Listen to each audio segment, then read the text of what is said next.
So hi guys, welcome to the my another video Sakamoto days episode number 2। तो थोड़ा review के साथ आगे स्टार्ट करते हैं। जैसा कि हमने लास्ट एपिसोड में देखा था, हमारा सिन जो होता है साकामोटो को यहाँ पर देखकर एकदम शौक होता है। तो वो कहता है कि वादे के मुताबिक मैं ये शहर छोड़ के जा रहा हूँ। तभी साकामोटो शिन को अपने शॉप का ड्रेस ऑफर करता है। कहता है कि तुम आज से मेरे शॉप में काम करोगे। ये सब देखकर शिन अपना शौक हो जाता है। तभी हमारा सीन शिफ्ट होता है। शिन और साकामोटो दोनों साथ में होते हैं। शिन कहता है कि साकामोटो नूडल के सारे पैकेट खुद ही खा जाता है। शिन को यहाँ पर देखकर उसकी बेटी उसकी भाई बहुत खुश हो जाती है। साकामोटो की बेटी जाकर शिन को सीधा हक कर लेती है और शिन हमारा अपनी साइकिंग पावर की हेल्प की मदद से लोगों का सामान लेने में इजी वे में हेल्प कर रहा होता है। तभी एक बच्चा आता है शिन के पास, कहते हैं कि क्या तुम मेरे साथ खेलोगे? तो शिन कहते हैं कि नहीं, ये मेरा सेकंड जॉब है। तो बच्चा पूछता है कि तुम्हारा फर्स्ट जॉब कौन सा था? तभी शिन साकामोटो की साइड देखते हैं। साकामोटो कहता है अगर तुम उसको कुछ बताओगे तो मैं तुम्हारी जान तक ले लूंगा। तभी हमारा सीन शिफ्ट होता है शिन और साकामोटो। शिन कहता है कि तुमने उन बंदों को कितने बेरहमी से मारा और कितने मस्त तरीके से मारा। तभी ये बात उसकी साकामोटो की वाइफ सुन लेती है। वो कहती है कि तुमको अपना फैमिली रूल याद तो है? तो भी साकामोटो घबरा जाता है। वो कहते हैं कि नहीं, मैंने किसी को नहीं मारा। साकामोटो से शिन पूछता है कि ये फैमिली रूल क्या है? तभी उसकी वाइफ कहती है कि तुम्हें अपना फैमिली रूल फॉलो करना पड़ेगा, नहीं तो मैं तुम्हें छोड़ के चली जाऊंगी। हमारा शिन दोबारा पूछता है कि ये फैमिली रूल क्या है? तो साकामोटो अपने मन में सोच रहा होता है कि इसको मैं जान से मार दूं। ऐसा साकामोटो अपने मन में सोच रहा होता है। तभी हमारा सीन शिफ्ट होता है। साकामोटो और शिन निकल जाते हैं अपने शॉपिंग के लिए, अपने राइस केक लेने के लिए। तो शिन कहता है इतनी दूर हम ये राइस केक लेने आए हैं? तो साकामोटो कहता है हाँ। तभी हम देखते हैं कि साकामोटो अपने फैमिली के बारे में सोच रहे हैं। राइस केक खाकर वो लोग कितने खुश होंगे। तभी देखते हैं कि ऊपर से एक लड़की कूदती है और थम से आकर गिरती है साकामोटो और शिन के ऊपर, और देखा जाता है कि उनका राइस केक पूरा पानी पानी हो चुका है। और फिर साकामोटो सोचता है कि ओह, ये ख़राब हो गया है। तो वो सोचता है कि ये सब देखने के बाद उसके घर वाले फैमिली वाले कितने गुस्से होंगे। तभी साकामोटो सीन शिफ्ट होता है। तो यहाँ पे देखा जाता है कि जो लड़की है इसका नाम लू है और इस लड़की के पीछे कुछ गुंडे पड़ रखे हैं। साकामोटो अपने अलग ही कम में खो रखा है और शिन कहता है कि चलो हमें यहाँ से निकलना चाहिए। तो साकामोटो सोच रहा होता है कि इसके फैमिली वाले कितने नाराज़ होंगे ये सब देखकर। तो तभी देखते सीन शिफ्ट होता है। लू गुंडों से फाइट कर रही होती है जो उसके पीछे लगे होते हैं। तो लू उन लोगों को बहुत बुरी तरह से मार रही होती है। एक को मार कर वहीं पर बेहोश कर देती है। तो और बाकी के जो 3 गुंडे होते हैं वो सब देख के शौक हो जाते हैं। तभी लड़की को पीछे से एक गुंडा पकड़ लेता है और तलवार मारने वाला होता है। तो उतने में अपना साकामोटो आता है और उस तलवार को रोक देता है और लगे हाथ उस गुंडे के मुंह पे एक जोरदार घूंसा जड़ देता है। और तभी वो पीछे से शिन आता है और शिन भी उस टकले के सर पे बड़ा सा बास्केट मारकर उसे वहीं पे बेहोश कर देता है। और लड़की भी छूटते ही सारी उस बंदे को एक लात मारकर वहीं पे बेहोश कर देती है। तब हमारा सीन शिफ्ट होता है। तीनों देखते हैं कि वो लोग अपने पूरे गैंग मेंबर के साथ आ रखे हैं। तो साकामोटो उस लड़की को जल्दी से उठाकर वहां से 9 तो 11 हो जाते हैं। फिर यहाँ से हमारा सीन शिफ्ट होता है इन गुंडों के बॉस के पास। इनके अपना गुंडा आकर बॉस को कह रहा होता है कि सर हम बच्ची को नहीं पकड़ पाए। तो उनका जो बॉस होता है बहुत गुस्सा हो रहा होता है कि तुम लोग एक लड़की को नहीं पकड़ पाए, मैं तुम लोगों पर इतना पैसे किस लिए खर्च करता हूँ, वगैरह वगैरह। फिर जाकर उस बंदे को छड़ी मारता है। फिर पीछे से 2 हिटमैन आते हैं जो उस बंदे का गर्दन काट देते हैं। और ये दोनों हिटमैन भाई एकदम अलग ही लेवल पर होते हैं। वो कहते हैं कि प्लीज़ कैसे भी करके तुम उस बच्ची से वो चाबी लेके आओ।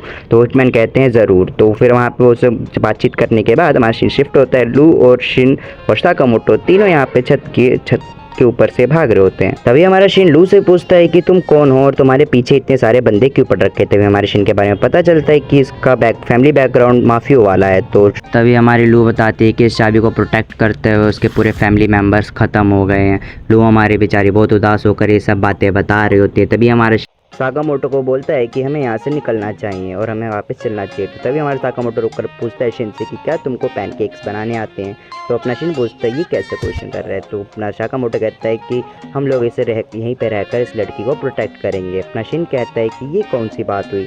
तभी हमारा सीन शिफ्ट होता है। तभी साकामोटो के मुँह पर एक जोरदार उन दोनों हिटमैन का एक किक पड़ता है और हमारा साकामोटो जाकर सीधा बसता है एकदम बिल्डिंग में। भाई साहब पूरा बिल्डिंग की दीवारें तोड़ते भाई आर पार हो चुका है। तभी लून दोनों हिटमैन को देखता है और इन दोनों हिटमैन के बारे में बताता है कि ये जो दोनों हिटमैन हैं एक नंबर के साइको है। ये लोग आज तक कोई भी मिशन में फेल नहीं हुए और किसी पर रैम नहीं खाते और गर्दन काट के लोगों की ड्राइंग बनाते हैं सामने रख के। तो उसका दूसरा वाला भाई कहता है कि भाई हम दोनों बहुत ज़्यादा फेमस है। तो भाई कहता है कि हमें इतना फेमस नहीं होना चाहिए, हम लोग हिटमैन हैं। तभी हमारा शिन दोनों हिटमैन पे अटैक कर देता है। तो वो अटैक ये दोनों हिटमैन उसके अटैक को बहुत इजीली डॉच कर लेते हैं और वो दूसरा बंदा इसके ऊपर तलवार से अटैक करने वाला था। तभी हमारा साकामोटो एंट्री मारकर उसको एक मुक्का मारकर पूरा नीचे सीलिंग के नीचे ही धंसा देता है भाई, पूरा छेद कर देता है। हमारे साकामोटो को जिंदा देखकर वो दोनों हिटमैन बहुत ज़्यादा शौक हो रहे थे, तो अपना शिन कहता है लू को कि वो चाबी उन्हें वापस कर दे, और वो दोनों हिटमैन भी यही कह रहे होते हैं कि हाँ तुम लोग हमें चाबी दे दो, हम लोग तुमको बहुत आसान मौत दे देंगे। ये सब सुनकर अपनी लू को बहुत ज़्यादा गुस्सा, तो वो अटैक करने जाती है। तभी साकामोटो उसको पीछे पकड़कर खींच लेता है। हमारा शिन कहता है कि इतना जल्दबाजी में गुस्से में काम मत लो। अपनी शिन को देखा जाता है वो कितनी गुस्से में।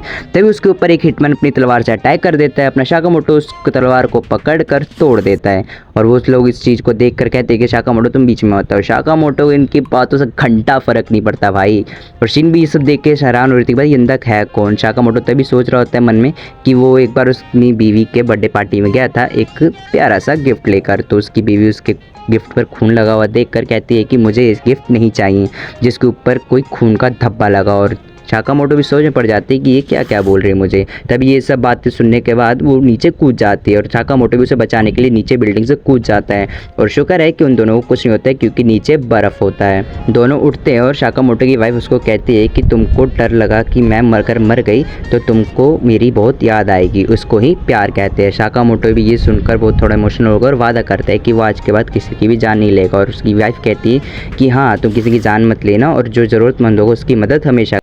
साकामोटो की ये सब बातें हमारा शिन भी देख रहा होता है अपने साइकिंग पावर की मदद से, वो भी ये सब देख के शौक हो जाता है और थोड़ा इमोशनल हो जाता है। तभी हमारे साकामोटो के ऊपर अपने दोनों के दोनों हिटमैन प्यारे प्यारे से अटैक कर देते हैं, जिनका कंबाइंड अटैक होता है और वो भी बहुत खतरनाक। अपने साकामोटो को इनके कंबाइंड अटैक से घंटा फर्क नहीं पड़ता भाई, बंदे के ऊपर एक हल्की सी भी खरोच नहीं। साकामोटो ने इन लोगों के सारे वेपन्स पकड़ लिए थे और तोड़ दिए थे। तभी ये लोग इतना एक और कंबाइंड अटैक करते हैं, वो भी दोनों साथ में। साकामोटो को फिर घंटा फर्क नहीं पड़ता है, खाली गर्दन की एक नस खींची होती है। ये दोनों बंदे भी कह रहे थे भाई ये बंदा क्या चीज़ है, तुम लोग हमको चाबी दे दो, एक ही बात का रट लगा रखा होता है। साकामोटो तभी एक पतीला उसके सर पे मारता है भाई बंदे के, वो बंदा वहीं पे बेहोश हो जाता है और दूसरे का भी वेपन तोड़ देता है अपनी करछी के दम पर। वो बंदे ये चीज़ देख कर शौक हो जाता है। तभी ये जो दूसरा वाला हिटमैन होता है सोचता है कि साकामोटो से भिड़ना तो ना पागल बनती होगी, पहले इस लू को ही खत्म कर दे। तो जैसे उसके पास जाता है तो अपना शिन जाते उसके गले में रस्सी फंसाकर पीछे फेंक देता है भाई, क्या ही कुत्ते की तरफ आके मारे इस बंदे ने। तभी हमारा साकामोटो उसके ऊपर एक अटैक करके उसे भी बेहोश कर देता। अपनी शिन भी ये सब देख के वो शौक हो रही होती है कि भाई ये दोनों क्या चीज़ है।